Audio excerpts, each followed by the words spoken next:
Christian Thalai Paul, Vision Bank Pastor Bill, Conference Bangtute in Savai Tsipai Kabukachu.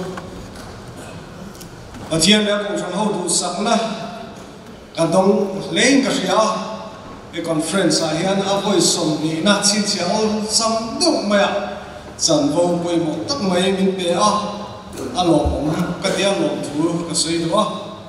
ten e kan thu pui hi rinai akhal amrega harsa ka tive khut maya ka ngai tua ngai fat lo china Sedeu tri maila khatianga mi hanzir tir tur khopa shia ka dilawa experience ko ka dei chuang lawa amaro chu mani ko atla tak sia chuan khonge ka dia kan ti hi angai ni maya kan dap ve bola amaro chu Mizoram chu ma hian a research ang zong han be tak takit tu fak mai no min ka shamawa rin thu le angai danang deu leka ankal pui amchi hi tam tak oma chu wang chuan LGBTQ kana ti te po hi Mizoram ayan hi tiam hi engza chiange tia statistics data han nei hi tuma anom lo ni nakida po azir chiam ve deu lek omang deu azir ve deu siamaro chu fum fle si lawang chi te chu om ve no din ka ria amaro chu up to date ang si hi ang chuang lo ani chu wang chuan ti thiam har do na khami athu pui ngor ai ma chuan athu pui no da na po LGBTQ tian da plus te po kha to IA ti te po vele to plus plus 2 ti te po anda to ti dang shak shak to mar su khang lo ka kan su lut tu lo ba zero chu nakina siam de lek kan senga chu apo tum apo chu ni ding kan sei tok maya nga chumi ba ka chuan Christian Thalai Paul hi tinge kan ma chom beng ti lai kha nasale war le zo kan sei chu kan tum don ani ti kan ngai to na ta te po voida kan sir hi abul kan tran na ngai ta ila Christian Thalai Paul member te yan di tak seta hemi chung sami kan ngai to angai ni til serious tak ania ngai to angun angaya chuti light eng tin nge ma kan la kan ti te po kan ngai to zui chu ngai nga ria chu wang so de kan floi tu te an fin khupin ga ria thu pui an mo kan na po hian atun lai em mai atun lai po ya atun lai pi la ma lai ka om to po ni ma sala tu lai hian debate na sakta ania itu naya to USA and President Trump ina a speech inaugural speech asoi Trump te po khania al lehsual nin ka ria chu wang chuan lau thon na te tam tak oma thena chuan eng tin nge liam tia lungai tak lo thir tu te po no mani ti po ashria thi ani Sutia kara chuan hei tura hindan oma ke bani Mizoram ange pohian issue he langsa lutuk si lawin lian tewin om ni te pohian ashriata chuchu Christian Thalai Paul te tan phei chuan ngai tha chi ani lo Christian te tan ngai tha chi ani lo wa rongo na tu atam sia heian aro sil chuak ning ka sia chuchu nakena kada sei chu ve ze langa thiam angin ka din buat sai ani poi ka ti chu ni zara fiam thong der slides te in him antia ahilai ahen ka ti tur thu hi nya mun ma kha ka lo sha chiang lo bok nen tin ke ma lama in buat sai na hun duangin ka lo nei chalo bok nen ka lo buat sai ta lawa poi ka ti maya slides anga han ti chu te poi la hian a screen a hian an tar na ta ila musuak te pon di re de hom ti kha karel ro cha do oma ai pon is la he kwa pot te ule ka ni lum ai te po kan thalel le to mai box ya abo ro to chuan musuak te hi a chuak le thi lo thina kan mu thei bang lo mani chu wang so le lama chuan a thale maya ka tia mu thlu lo tu li kan om ni ka ria a lo om tak se ta ni chuan pathian thu kan siar na disilakan kan chairman in karil ko pakat aron siar chuaka tupuan ami kan siar ite ya tupuan bun som hi pakat sang na atona chang sahi longai thaila tin lau chu ha chu chua ngai te thileng kim ka siam thare atia tin sia ko heng thu hi arinomin adiksi atia tin ka ne na alo thlengta ke hi alpha omega abul ato kani tuya tui hala piam ne na chuan nun na tu khurami athlonin ka piam ne tu apiam chuan zum chu an lua anga ke an pathian kani anga an ni chu ka fa te an ni ang ne tu apiam chuan zum chu an lua anga ke an pathian kani anga an ni chu ka fa te an ni ang lalpon atu thiam lim kan sia te kan za ta no so se amen kan thu pui si tu he LGBTQ ti ania e tam tak athalai tam zok te chot enge a zia ti te ko kan sia anga alam pum te ko kan sia anga den nisina ati lam kan sayang de khat bel te pon nei ve to plus LGBTQ plus ti ringot ti plus 2 ti te pon thene nan banga a thene chot LGBTQIA ti te ko an mang to ani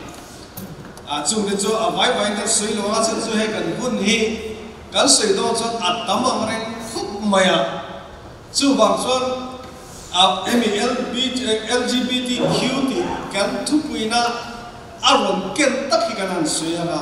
L ina alam chu lesbian gay bisexual transgender queer Q kan queer ti ne athena chon questioning ti te po ani aom zia chuan Malaysia mani Malaysia pui kop ching te mi pa mani mi pat pui kop ching te a eng zo kop thei mo a eng zo kop thei den chu mai chu ne wen e mani se pi danglam hial te ham sui na te tin chu ziga tel lo a mani ni na po she chiang lo ho sui na te ani e form chen khata te po yan kanan ruanga e form fill up chen khata this one India ra mai kan ka putam lo ku ma mar chu chen khata chuan sex and male female is what box pa khata le prefer not to say mo sei lo ka thang so ti ta box thai na ang ve ni chu ti am chi chu om ve ku America sa pa ma te kon an war na se em mai de mi pa le me chi an ni soi lam do si lo khatia ang chi ni chana kana soi LGBTQ te ang chi kha anu mani a trend de chon an pian lima po nu le pa te po yan nakin ami pa nge ni don me chi ani don kam shel lo wa te an se te chu om ma se la mi pa le me chi atia zia lan du lo te anom ve to chu de chu ram chen khata chu dan phala ne nakin akan sui za do na ni ti chuan chu he atu mai ai hian eng wa ga hi tiang hi do om ta nge nyang le ti de ko ngai to na om ve the ni a chan tam ta ko ma ni chan tam ta ko ma abul pera chuan kan bible na tra kan be chan bera ni boka bible na tra kan en pon hitia homosexual kan ti mo atu lai tro chuan LGBTQ ka ti ang hi tun ma tra lu om to ani Sodom le Gomorrah sual na ra club zia te po heng ava khani ti kan sia pathian na shrimani sual na ava ngai ti na lu om ani chuwang chuan he thil hi tun ma atanga lu om to ani khoi rama tanga bul tran nge du bu sual nge ti lamani suali na akken ve shim ani na lai chi oma amaro chu sual tia hanan sui don pon e mi chen khati chu an ato lo maya bible thum sa te po hi mani rilrem zola han hera han her damlam te po hi an cha ka shin fia te po hi an du to tri ani chu tia ma te swa ta asai chiap da lama tram te pon a trend te chuan an su ta kha te kha soi don zo soi tu na tam khop mai e pon ka si ka chian na lama thil kam ta ka char suap ya internet a hian chiar tu ava atam khop mai homosexuality chu cha scientific proof om tak tak lo em ti te a thena zo om ni oma soi te po oma ama ro su kha te kha adik chian soi chuan mi zong sama applicable ani lo mo ni chana kan soi homosexual ho individual mi maltina kan zo taila khami kha an nei vek chuang lo ani a science la matranga hemi ami pa hormone a kauna tlep ti vela chi khatianga a kim lo deu le kan lo piam am chi te kha mi zong zo khana ni vek chuang lo ani chu ba zo ni lo ba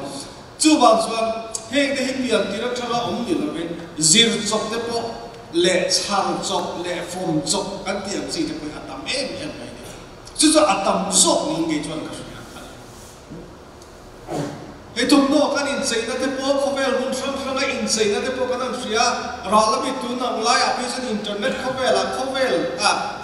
chan chin kan in shesung zung me a trend hi an sa to ma mass media social media kan ti ang chi te mangia na sa takin thulen wa ki kan dong sung su to mai ni chu da chu ta asa tu ti dan kan an te kan an zira Mizoram apa kan seng lut ma changka le kan ken chu ani na lai ching hi om ve a amar su changka dan tha le thalo hi oma a thalo hi mi sing te hian kan lu lam ma em me chu tiang chuan ai Mizoram a nge ko hian tuai kan ti te pa til kan tiang si te a mu tu hi atama tu ma chuan anin kil toya anin puang za du lo thi ani amar su tu na chuan amakan makat dam naon to ani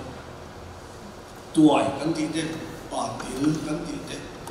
heng ti engwang ne ni o ti ngai to tham ma na kina to achan ni o ma lam chen khat te po kan si si ma ba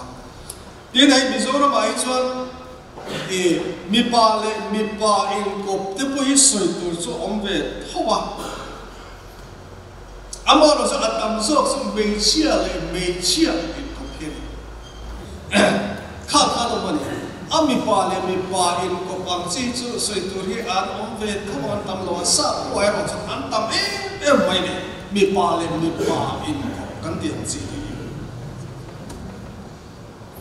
apoi na oma na kina kan soi chu ma I ko ve ni na aboi pui me an ya van hian thil issue lian tak ni si lakal me zel ani đến đây mình suy nghĩ ngày đàn sang căn này à trên cái chỗ hình sẽ ảnh mà đi lấy em thì bôi sập lồng bằng xin cái bộ căn này à mà là chỗ trên cái thế chỗ hết tiền tu na homosexual căn tiền thì bôi tiền na liền tất anh này ram sang ina anh pom đàn này anh khỉ đàn ai nằm lồng hoa chút tiền mình mở bôi na căn khỉ đàn này căn pom đàn ai nằm lồng hoa cô phang point apom dan le athi dan te po ai nang lo ani bisna ka so kan khu na kal zela ai Mizoram ange po hian han suakila kholaya han suakila mu tu ri anom ven no ani walau takin anin chei to zana po mu tu anom nakina kanan soi chawanga ki chong hi film khuramai ve de chon ka hriam ri ko box ya amaro so karil ro omle ke mai na ka hriam na atla ka soi tu ania wangin voice ta me so soi ka tum zel ani gay marriage same sex marriage kan ti an si de atam amaro so ni sana ka soi ka a hi bible lamatra kan khile a history lamatra kan khile pon ma sama thanga lo an boy pun ve na thu thum gun la ya ko soi tu ra om tam ma ya chu ni la ven a Christian era kan ti huna de po a bulin tran na huna de po khan an om ve se la rom ho zinga de po Theodosian God an tia chu da chuan an ziak na ko ka chu da chuan rom rama nei in kop khắp na đàn lệ xem thấy na đàn để bọn hồ xiêm tổ anh chút tiếng cho tôi mà thằng lùm tao mà rồi khắp na đàn để anh xiêm mà khát tiếng khát ông về chuyện anh cái Bible coi anh khắp giống này swalani zia thil thalawani zia te paro sina ani abo chu kum zabisom ni na kan thlen chuan hemi issue hi alakal zela anwai pui zela ti chuan alu langsar tial ta ni enge achang ni ta mishing kan fin ta dewa chu bang so ni ang em ti la ani thei bok si lo wa ni na akhan anmani ria da ka lo langsar lam ai mania digna insiat na dignya insiat na ka alam sara chu sang so ni lopa mimal zalen na ka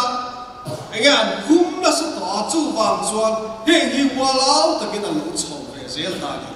tin chu tiang mi na chuan intel comment pol ang ten an siama sarkar an nor chho ve zel ta ni tuna chon khove ramza sun kwa panga yan ram som ngale paria te chuan in ne inang in ne danang thak phal na da ang thak na ne an phal to ni atam khop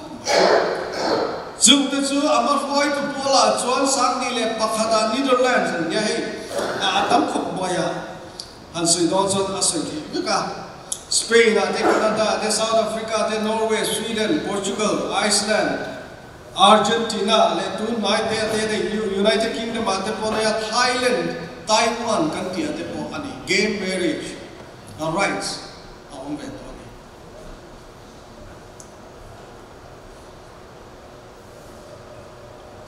Jadi yang tuan, aku aram,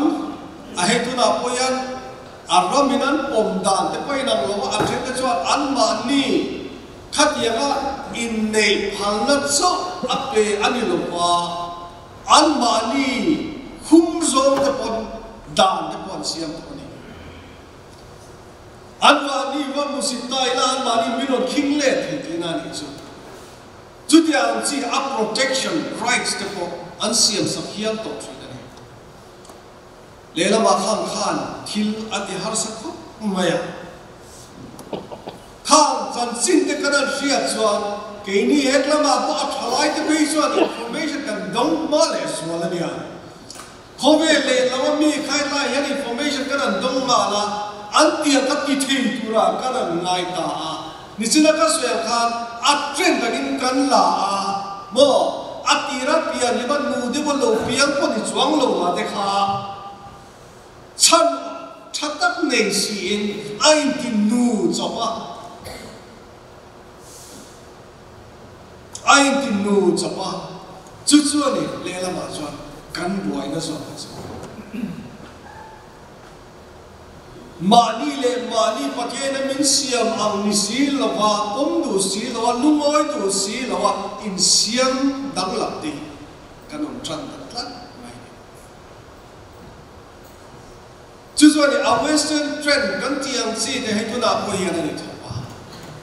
a Korea no te po Korea no ma hangkal tak takila an kan muang hian ni lo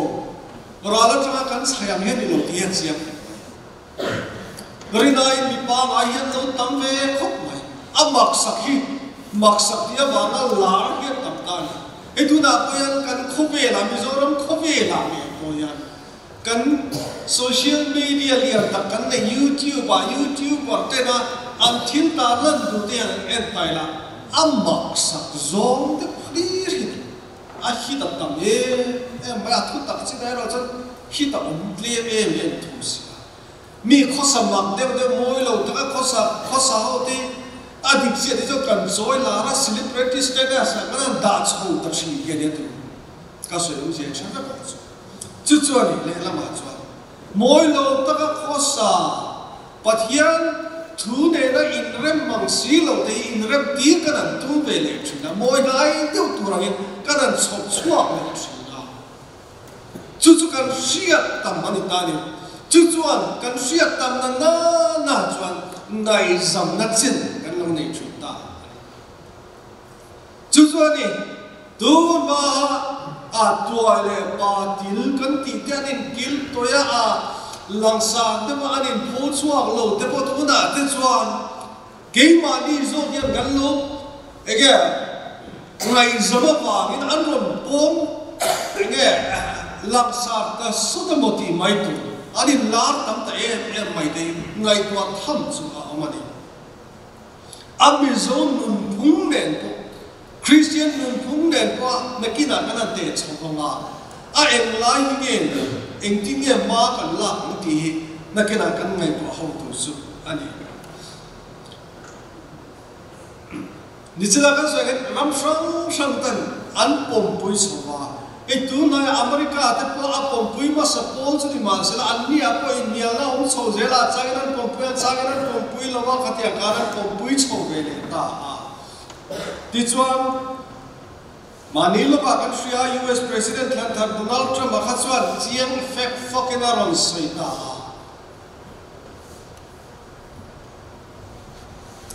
United States policy chuan Nina musiga Nina chini mi pale mechia anum thu chu kan shia pui do na ni ati abuai tha don khop mai achan ching khat lam kha chu news la ma te po atam khop mai chu wa chu India ni en le lam a khopel ram dang ai wa chu ke ma ni kan ram te hian en le la ke na mi zo ma kan nu nu le la India ram hi ye kan nam kan culture le kan religious background le dai la kan sa kan rin na background na thanga sa ko from rin na background na thanga an clear ko in he nei inang in ko kan ti te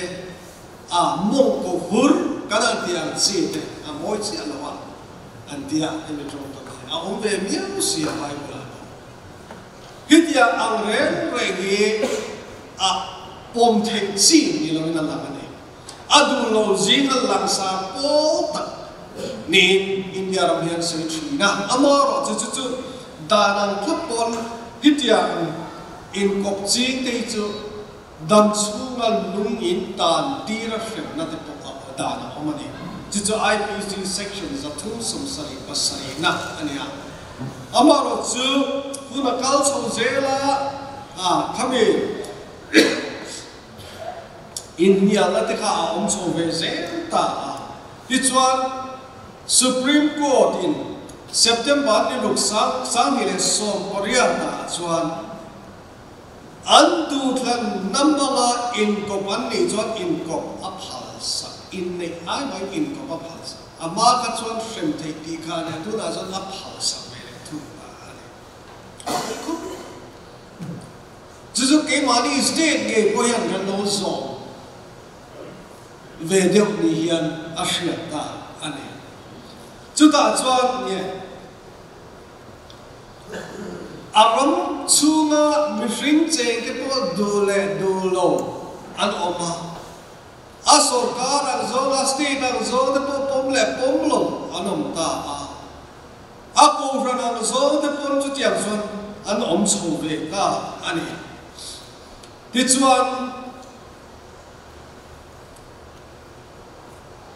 ya ko ran ma ko a history soi to ra tamang reng khop ma a denomination ina homosexual sung changa ngai dan te an rel dan te po internet la ma yan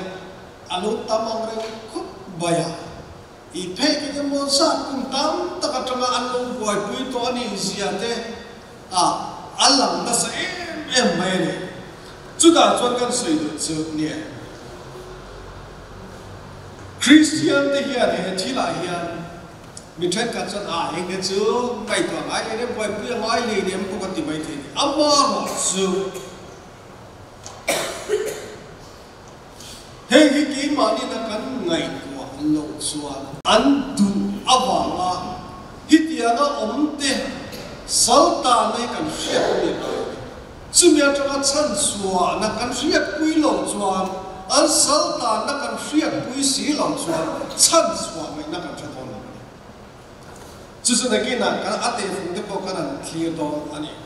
chú ta cho nên sao có from cái này denomination from the ball này inang chúng ta này inang in này chúng ta là thế anh cọp chúng ta là thế bên sợi tu tám ta cái này in nhà na buồn khem của hiện hiện anh Anglican Conference có mấy Church of England cái này thì thế có quan anh buổi nó sẽ em vậy này atira chuan nei nangin kop cho phalo bur ania thunun theang hia khapa hada ani chutiang chu an ko rula bo member nian phalo thina amaro chu khami kha zoi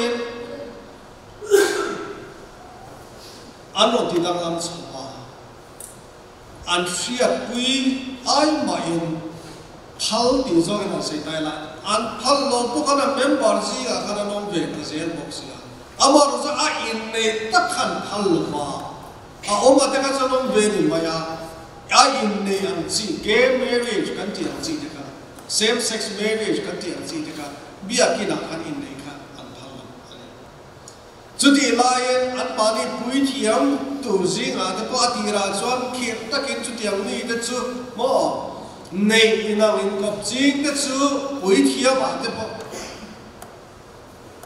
orai phal lo ba aba chu kuna kal zela an nei chota ani tuna po yan an nei ama ro chu India na ana sakop mai UK ka su kom lai te po khan an ma ni in khom pui na te po ani mial na se em debate chúng ta chọn nei nang in nei te hi kan ti ve lo ngem tiang chi ta aram da ni na phal ve to box ya chúng ta chọn ko fran te kan ti nge kan tiang chi te kha zona ma in nial na debate na sa ta ma thut lok na fun ve an nei the lo tri ani ama chu mi nu a chọn tu na chọn a pui thiam te zonen na an da an du po chọn anin nei tir the ti te ani ta ni chuan an pui thi ama tan kha chuan kham te kha an nei atira chuan khatiang anga no mani bon kop pui an nei ni bon anin nei tur ani lo ti ang chi te po khan an sin ve thina amar chu kham te kha tuna chuan an pal jam chuda chuan ai nei ero chu atam so ka chuan rem ti lo ani rolin Church of England sunga ku chuan same sex marriage nei nangin kopte ege mal so na ero so andu na muna pui thiam te khan an be thiam tin an da be thi chu chuani ko ran ngong lo thelo ko ran mi te a ngong lo thelo chu da chon a boy thang mai chu tiam chon ei USA at the point in Shavaka Presbyterian Church of USA le Mizoram Synod te po kanin ku kaina influenzom na kana nea amaro chu ta chuan khatiangan pom tak sia mangin anni te den chuan tho ho the kan ni to lo tin kan tho ho na thlung te po an su ani ka chu chuani ram sang a ko fran su ma po ngong na sa ta lian a oba ania chu wang chuan sia thiam harani chu da chuan en tin nge kan ya kan ko from chung bi khan en le ta ila e hu da kal chaka re khop ma ya ni no mai na kun nei long ti chu ka law re khop ti chuan a Mizoram chu ve ta ila Mizoram chu la ya ni zina sang sa lo to min malina thangem ngai ta kai tiam ho zong chu abdak chu ka ko te po do mani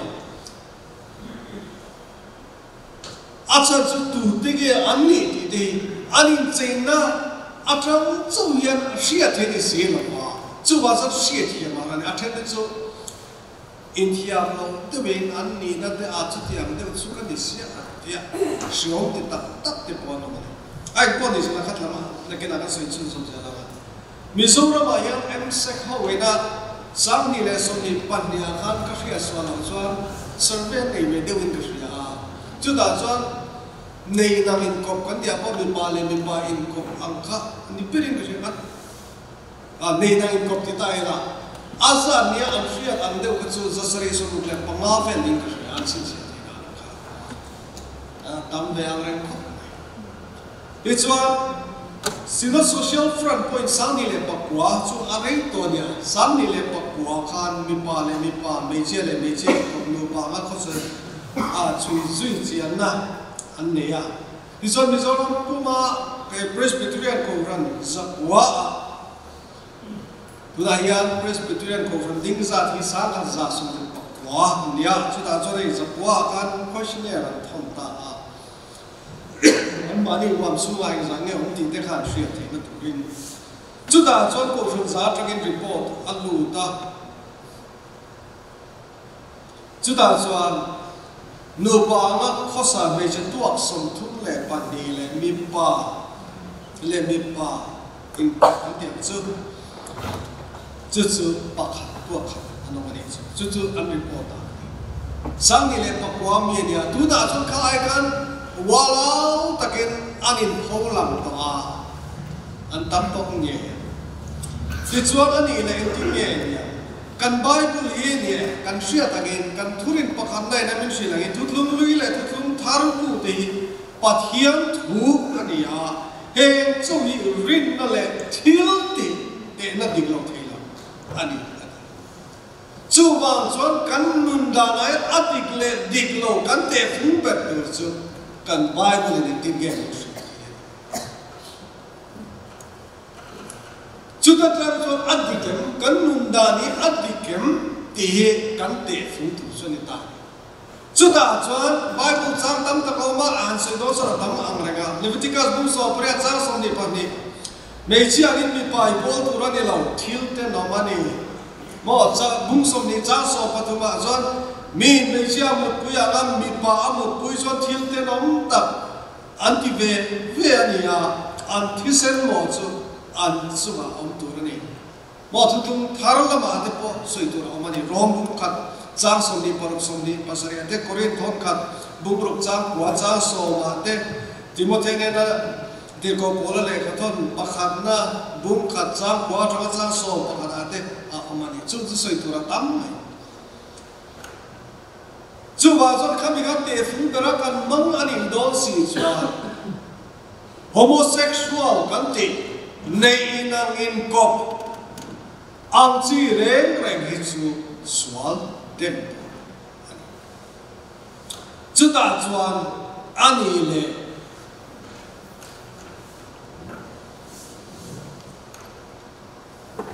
acting kan ko hanin kai swai na kan nei kan ti chuan nu pa chung sang dan bu kan nei a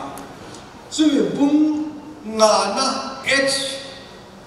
apan ni na chuan ni tiang hian je kan ni mi pa mi chia emo nu pa anga in ko bracket homosexual and lesbian te in ngai na swal emo uire na swal emo atlu anga ngai tu ani a thunun chú cán cầu phần na e can zoom tu kai foi da fel taxi ani chú bé này xoan thil swal anti kan Bible te na trong con thil swal ani gì kan suya kom zam gì chú ta xoan thì chúng ta có suy kan claim te pian tiran tra ani chu dia adik sia de chon kan environment hian a field ani kan na tam tak ki chu mithiam te na anzir na atagi biological factor oma social environmental kan tiang chi factor hi om ve ni tuna kan soi tak LGBTQ chung cha ga pe chwa environment at se na in na satakin a field ve chú kan tu lai khove la clear point at trend ani na kal amoti mai tu ani amon clear on tle aminon noi tel vea ama mi pa ni kan sia te kha zon khathil to tu ga zu me chia thom no te in bere na ka ta engi acham ni ta an kan ti chuan aphe na thilom mi singa tu lai ai sare thlai te kan sak sang reng khop maya missing in a can sex urge at ya na kan nei ti missing sia missing pian pui sia kan ama chu ti lai tak chuan man cha man du na thin lu kan lo nei ti na man nei tu ra mo tia khatia nga ti te yan om ne chu ta chuan ani thil chata patie na min siam sana mang si lo min siam lo ang sana mang du hi kan to a khatia nga ba khan thil thalom tam ta khen ta tuna po yan Mizoram yan amma katam an oman dia approve da ra su kan ei chuan mi pa in zuar me chi zuar kan ti te pathiarina chu chu lo mi ring kan min siam san genesis sa kan en sia tai la mi pa le me chi mi siam gender da ong lo re khata kan sia na mai chu mi kan pia na kan gender kan sia na ngai ya kha mi role min pe ve mi zon na ma po mi pai tu ma chu mi pai ti tu chu mi pa chan bo chu mi chan bo ti te bo kan nei ve thap ani kami kai roi na noya kan chuan chiang ta ke a kan role kha nge kan ti tu kan ko mo pu na om te kha len tu rin chan kan la pe chu tiang lam kong chu kan so pe ama chu ko na dang lam chho ma a dang lam chho ta zen ta mani ni na kan identity selo khop yan tu na chuan kan kon chho ta mi sing ne pu ya dik che di chu tu na chuan a mi si ka ni tak tak mo le ti mai tu khop yan mi te na min sia da te pu adang lam chu to ni tu na chuan nam ma bank ki na an sia da a bera chuan I account number pia lama I account number pia lama I phone number te I Aadhaar number te khat ya khan an shi to zo se KYC ti pu yan nam mai bagan kon mo ikat kami lanti na angai si mak ve te chu wang son ke mani po yan mani kanin sia nei kanin sia da de po hi a kanin bi chian chu angai pathian ina min siam angin kan om ve em asiam chan angin kan nung ve em ti de hi chu da zon mi pa le me chia asiam chana po nu pa pum khat mi pa kha pum khat ani thei lo re in nei na thi la in nei na siam chan be bo in nei ni kwa ya chiam ta ken kan soi thuna an dam nu chu om du tu ti ni mi pa in nei dam chu na in kop chan san soi tu ri a an tam lo khup mai chu mi ani zot eni a chan me che in kop te bo dam chu na kha te na in kop zui soi tu ri an tam lo khup an om trina ma ra so an tam lo khup ai kop pi chat tam ama ra su dam chu na kha te na in kop zui ta soi tu ri an tlem pathian na siam chan mi ring mi pa le me chia nu pa kan in siam che dam chu an tam so ki kan ni fo chu ta chwa ani asiam chana adang le chan kan in kara in mangai na ta lo pun deu thei na ni kan in du na le kan in mangai apa thumna chwa fanam mal so ani mi pa in kop ani nei na tragen fa ani thei lo me chia in ne train fa ani thei lo re chu pathian ina athil tu ma chon chi thla punga he le lu wa khat turian min du ani chu na ke na pa kan se Điều lắc chúng ta cho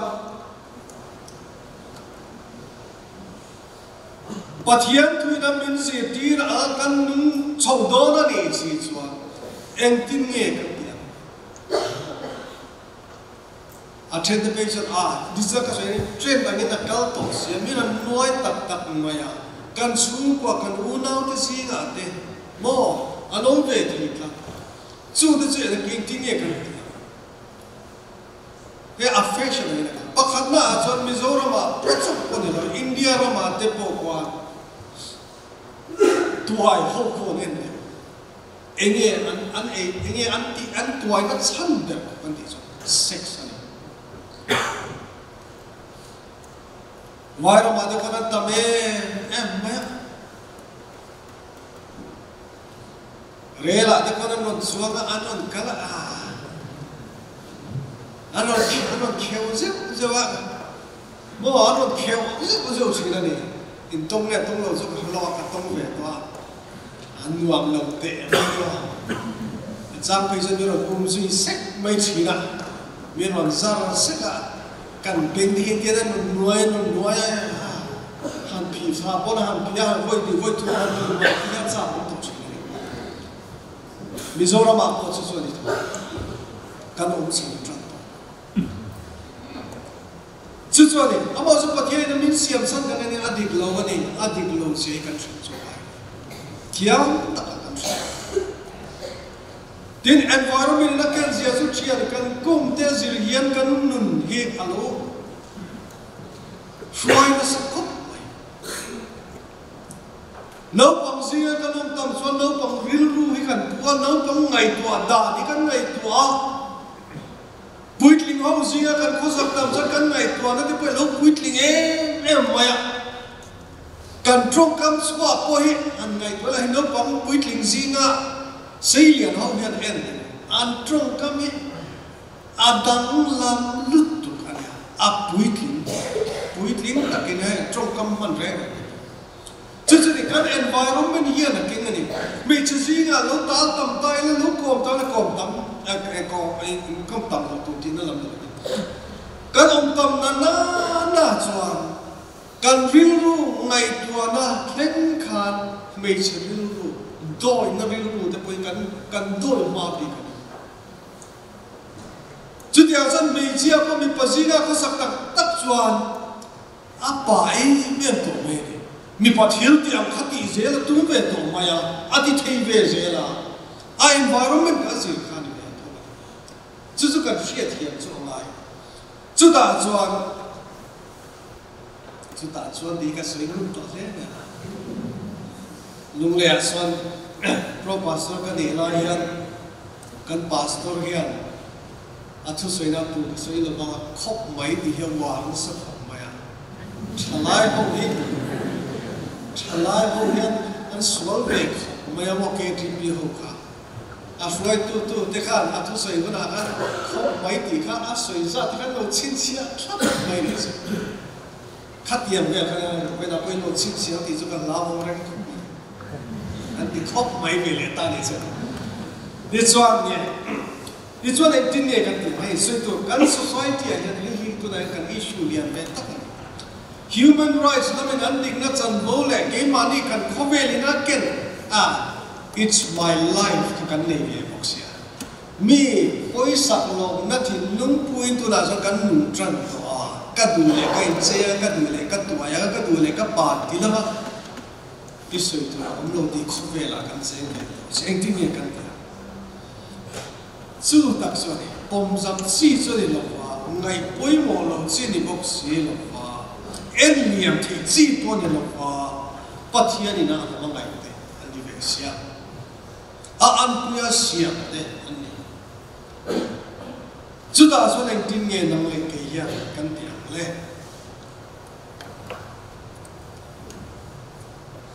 soi tu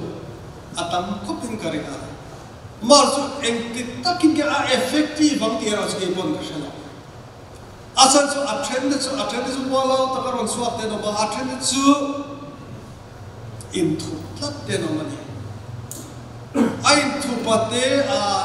nu de unia in shia kasu so na ne kha de kaso in fuya an chắc chồng về sẽ chú ta cho midang bùi tu cho nuôi số em tên em hot súng em in áp bùi thêm đi cần xem bùi anh nói thì em cho cần xem lại anh mà đi nói in xem là vấn đề buồn bắt hiếm mà ngày đó chỉ lung bút chung anh khá ráo bố là năng cao tu cần bài bùi chết tất cả là谁anh điถ้าอะไรนั่นนั่นที่นุ่มเน้นอันมันนี่ฉันส่วนนั้นอะไรกันทำอะไรอาหารไม่ขบังดีที่ปุ้ยที่ยังบ่หาอามาจะกันเสียที่ตัวจุกันเสียตัวปุ้ยบ่เต็มไม่สินั่งเล่ไอ้นักกันที่ที่ chin hi chuan limit ani chin to ani ama so kan rin pathian hi chuan engkim ati the ani ti kan sia aya pathian ring chungin ama chu ring chungin thei to pen tran kan la chuan nasa takin mi fringa tang lam la testimony patil tuai testimony ngai klap tu da ko YouTube pa hera hom ve zeu zeu training ka sia khat ya khan pathian in minti dang lam pathian in ati thei e kan sia chu ba chu ati thei tu pathian ne nai kan khan mai chu ta chon an mani deus so amon nei zan amo an mani nol chunga trần pui kan tung chuan kan ti ni chada ka so in ma mai na an lian anga pom tu ti na lamani la kan ti pom ta wang ti po hom khop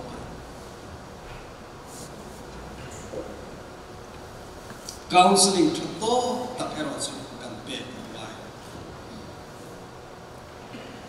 ti chuan